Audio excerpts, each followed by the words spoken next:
So, Miss Esther, you have openly shared your experience of losing clients during maternity leave. So, how did that moment shape your vision and resilience as a business owner?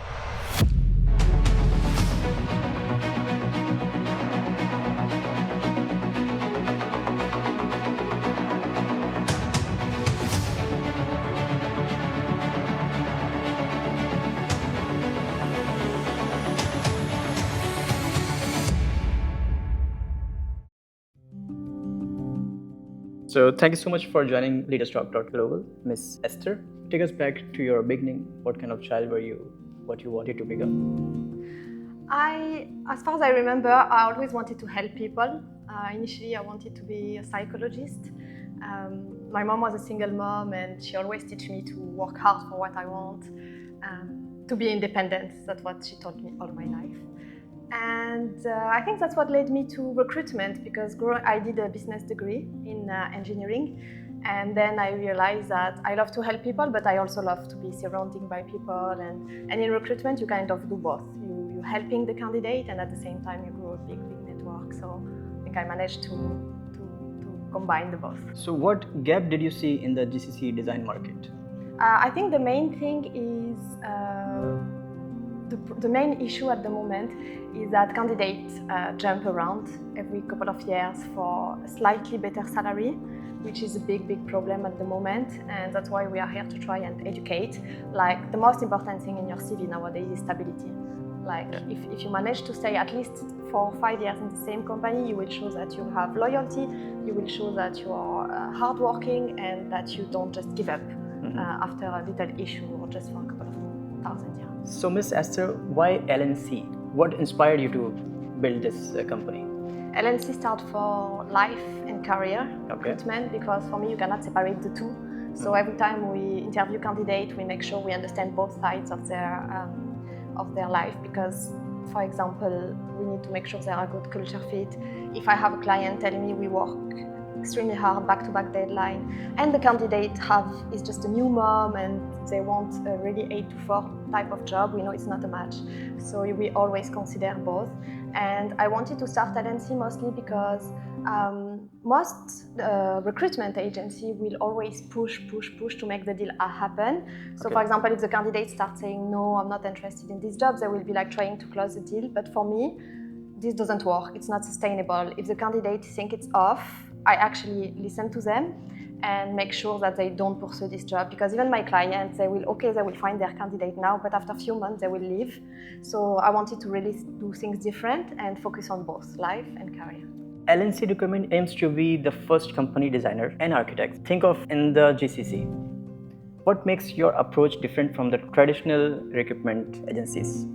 So my aim really was to stop this poaching habit from recruiters. I think, first of all, poaching candidates is not ethical, and second of all, most of design studio owners are really exhausted by this approach, and I don't believe in poaching, so I thought, if I manage to be in everyone's phone number, everyone has my contact details, every time someone is looking, they know where to find us. So instead of poaching, we attract the right people.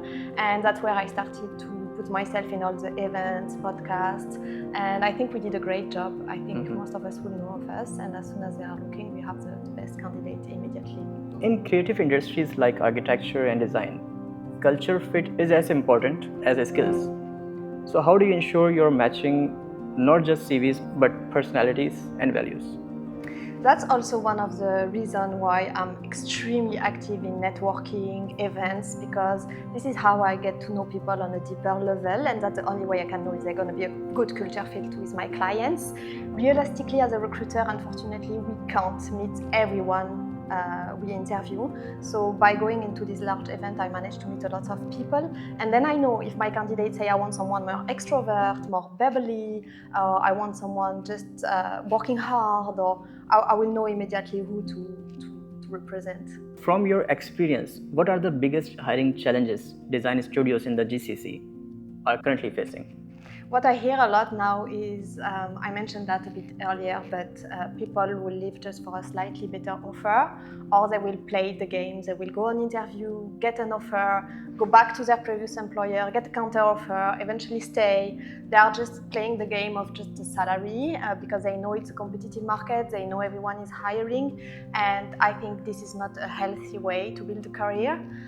So if you are a candidate out there, just try not to do this, because it's a small market and people talk and people will know. And again, it's not a strong CV when you jump around every couple of years. What qualities separates a good designer from a future design leaders? I think it's again the ability to keep learning. Don't assume that you know everything. Accept feedback, and also step out of your comfort zone to just take some more risks, some more challenging, and be willing to always evolve and not just stay in your design line only. How can young architects and designers position themselves early in their careers to stand out in such a competitive industry? I think there is few things in this one.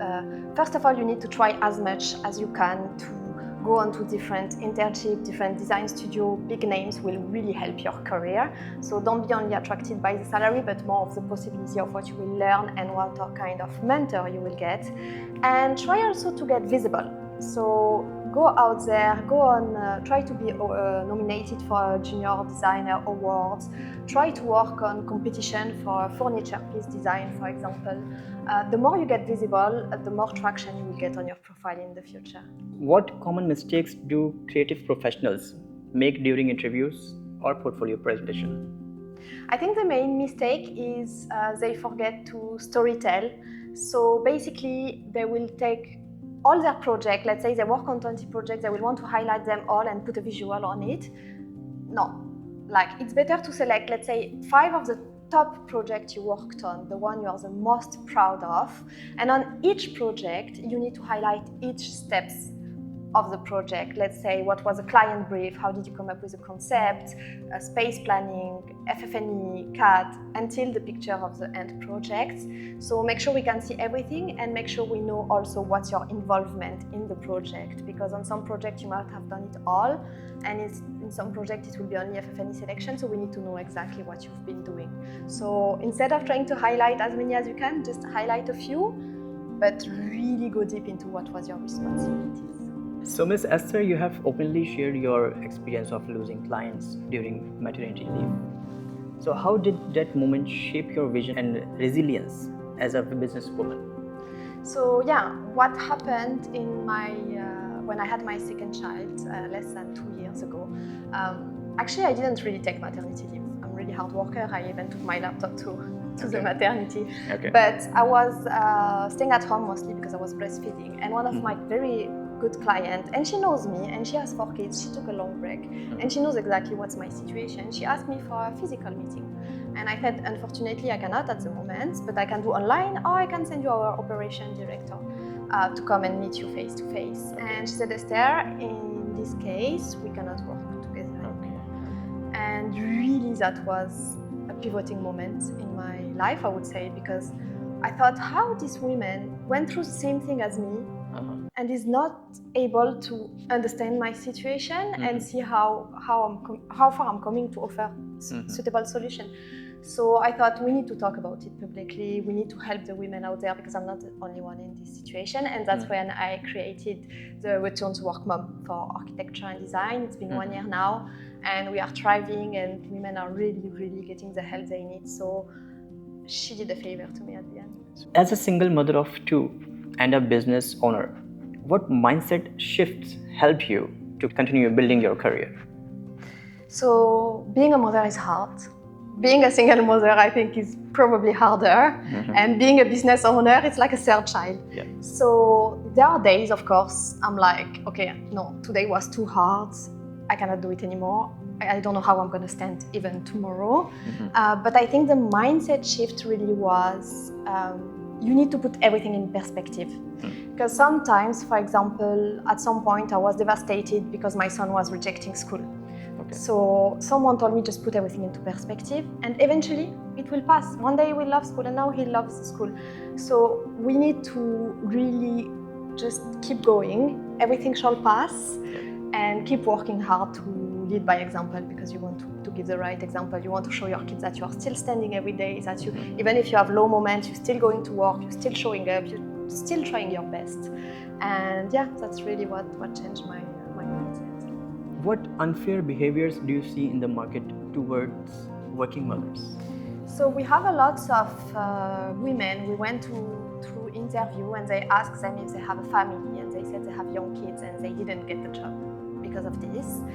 And that's actually a huge mistake from the employer, because studies shown that actually once you enter motherhood after kids, you are 80% more motivated to thrive in the workplace. And True.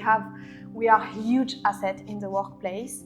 So we need to deconstruct all this misconception about she has young kids, she will not show up to work because the kids will be sick, because she has to pick up the kids. No, we will rearrange our day, we will make sure everything is done, and just stop not hiring people because of this reason. Just try them out, you will see. So what advice would you like to give to women who feel their career has paused because of motherhood?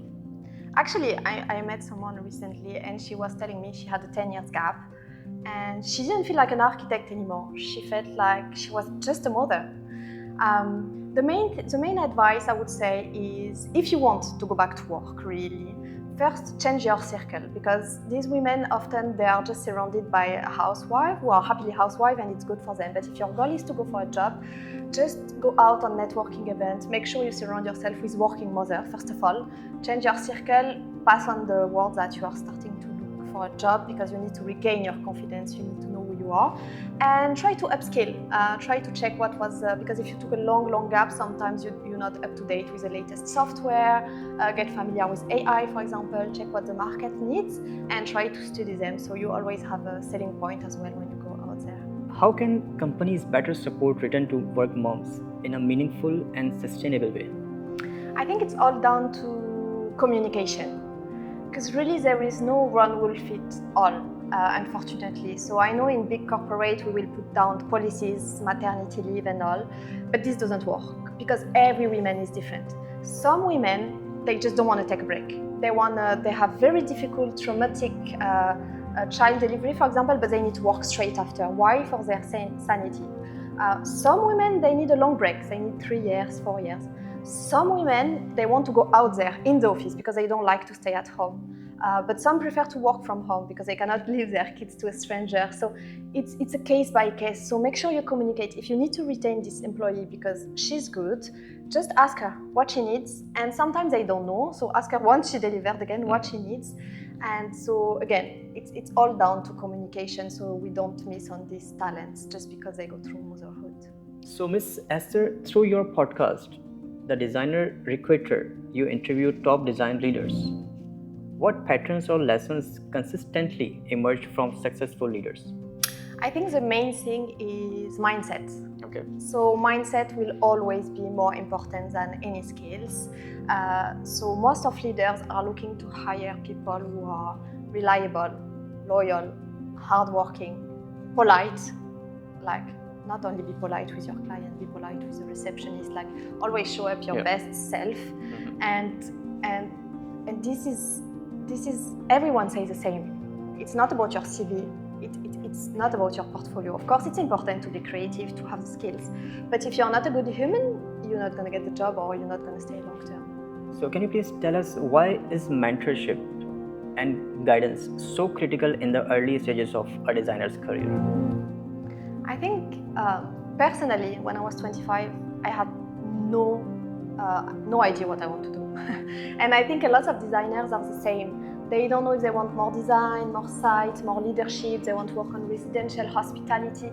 So they kind of need a mentor to explain, first of all, what's the different career path. And in there, where should you apply, where should you put your focus on, and really guidance on that, because it's a small industry, but at the same time it's large in terms of what kind of career you can build. So make sure you seek help from a mentor. What does leadership truly mean to you personally? Personally, and I think my team will agree, first of all is take responsibility and accountability for everything that happened. So if some mistake is made from my team, I'm going to step up on behalf of them and say, this is our mistake, this is what happened, this is how we can fix it. This is the main thing. And then communication and empathy. Understand each of my employee, what they are going through. We do one-to-one meeting every month, and we just ask them what's great and what's not great, and what do you want to change. Because some of my employees, they want to go out more on events. Some wants to start talking on podcasts. Some prefer to stay behind the scene. So it's really down to, again, empathy, communication, and one of our main values at L&C Recruitment is kindness. So again, we are in a difficult industry. We have clients very upset, frustrated. We just take the feedback, and if we sleep on it, we sleep on it, but we come back always polite and kind. If you could change one thing in the recruitment or design industry today, what it would be? I think I will talk for recruitment in the design industry, but really set your expectations right in both sides. Because most of the time when the placement don't happen, it's because the expectation was misaligning. So if you want to avoid these things that the candidate will sign and 2 days before they will call you, actually I'm not joining you, make sure you set your expectation right. So it's not about just a job description. Know exactly when you are looking to hire, what kind of personality does he need to have, what kind of mindset, culture fit. Think about all of this, not about only what is exactly the job, and communicate them clearly. So if for example, in your company, again, you work really hard on back-to-back deadline, and the candidate tell you, no, my priority right now is my family, I'm not willing to do the... Just know it's a misalignment, but just communicate clearly from the beginning. So just set your expectation. What does success mean to you today? To me, success is really trying to find the best harmony and knowing what's important to you at the moment and making sure you're thriving in this area. It can be business, it can be family, and be content with what you have and live the present moment. And then for me, that you are successful. And another thing for me has always been, and I think this is what my moms teach you, as I told you before, she was a single mom and she always told me, Esther, you need to be financially independent. So I grew up with this in mind. So for me, I had to work hard to never depend on anyone. And I think that's an advice I must give to especially women. Just make sure you are independent. You don't know what life will throw at you, but you need to be able to fight on your own, really. What kind of legacy do you hope to build, both professionally and as a mother?